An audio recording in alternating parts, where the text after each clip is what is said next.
चोर को हो जाती है, अंजन चोर को हो गई थी ना, मुनि महाराज को भी हो जाती है। मुनि महाराज भी कुछ अपने हाथ से विशेष अवसरों पर कुछ दे दें, कमाल होता है, इस पर ध्यान रखिएगा।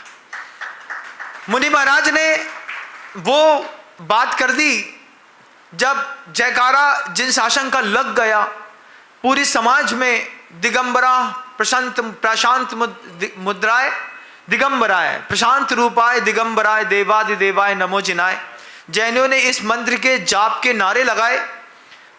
शहंशाह ने कहा ये जैन शासन जैसा चल रहा था बिल्कुल वैसे ही चलता रहेगा, और उस पे फिर मुगलिया शासन ने मोहर लगाई कि पर्यूषण पर्व के 10 दिन तक पूरी दिल्ली में मुगलिया शासन में एक भी कहीं पर मांस का टुकड़ा नहीं कटेगा, बिकेगा। हम इस धर्म से प्रभावित हैं।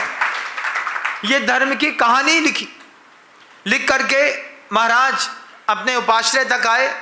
उपाश्रय तक आकर के लोगों को आशीर्वाद दिया, और जैसे आए थे वैसे दूसरे दिन जहां महाराज को बैठाया था वहां पे खाली तख्त मिला। महाराज फिर जहां खड़े थे वहीं पर 2 दिन के बाद वहीं पे खड़े मिले।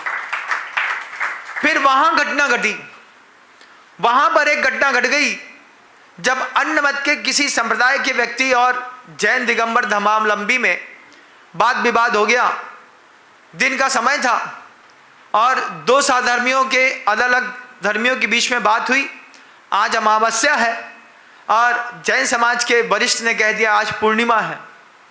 अमावस्या पूर्णिमा की बात कहते कहते जब पता चला जैन समाज के व्यक्ति को कि आज वास्तव में अमावस्या है, पूर्णिमा नहीं है, वे ही मुनि महाराज के पास वो व्यक्ति गया और कहा आज तो प्राण संकट में है, बहुत सारे एक साथ मिलकर के जैन समाज के लोगों का वध कर देंगे, क्या हो गया? मैंने कह दिया पूर्णिमा है, उनकी तो आज अमावस्या है और आज वास्तव में अमावस्या है।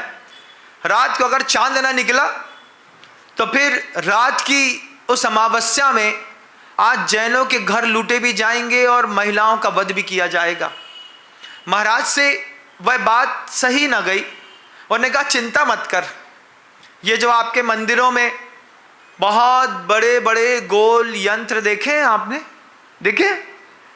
अजमेर में, जयपुर में जाकर के देखिएगा, वीरान पड़े मंदिरों में इतने बड़े बड़े यंत्र रखे हैं।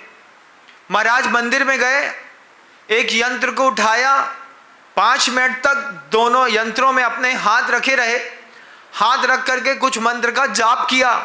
जाप करके यंत्र को रात्रि के समय में आसमान में उछाल दिया और पूरे के पूरे आसपास के प्रांत में चंद्रमा की पूर्णिमा की चांदनी वाली चमक लोगों को दिखाई देने लगी। लोग आश्चर्यचकित थे कि अमावस्या को पूर्णिमा कैसे हो सकती है, और इस कारण, इस कर्तव्य के कारण, इस सिद्ध मंत्र की प्रभावना के कारण उत्तर भारत और दक्षिण भारत के कैलेंडर में 15 दिन का अंतर आ गया। हमारे यहाँ जब महीना खत्म होता है पूर्णिमा को, उनके यहाँ महीना खत्म होता है अमावस्या को। जो यहाँ पर जयंती मनाई जाती है वो 15 दिन के फेर में वहाँ मना ली जाती है। तो यहाँ और दक्षिण भारत के कैलेंडर में आज भी आप 15 दिन का अंतर देख सकते हैं। मुनि महाराज अपनी साधना करते रहे। साधना करते करते लंबा समय बीता। समय आया, समय आकर के जब उनको लगा कि मेरी आयु अब अंत समय को आई है, उन्होंने शावक से एक नींबू मंगाया। नींबू मंगा करके नींबू में एक मंत्र का एक अक्षर बस लिखा। अक्षर लिख करके और उस नींबू को फेंका। वो नींबू जहाँ पर जाकर के गिरा वहीं पर उन्होंने संलेखना ली और वहीं पर संलेखना लेकर के अपना अंतिम समय गुजारा। और सुबह सुबह मुहूर्त में, ब्रह्म मुहूर्त में उन्होंने अपने प्राण त्यागे।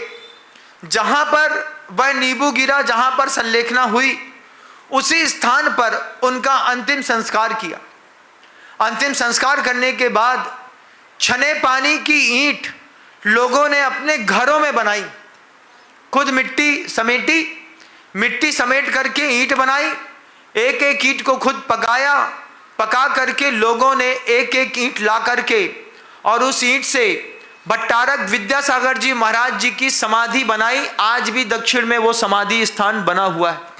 आज भी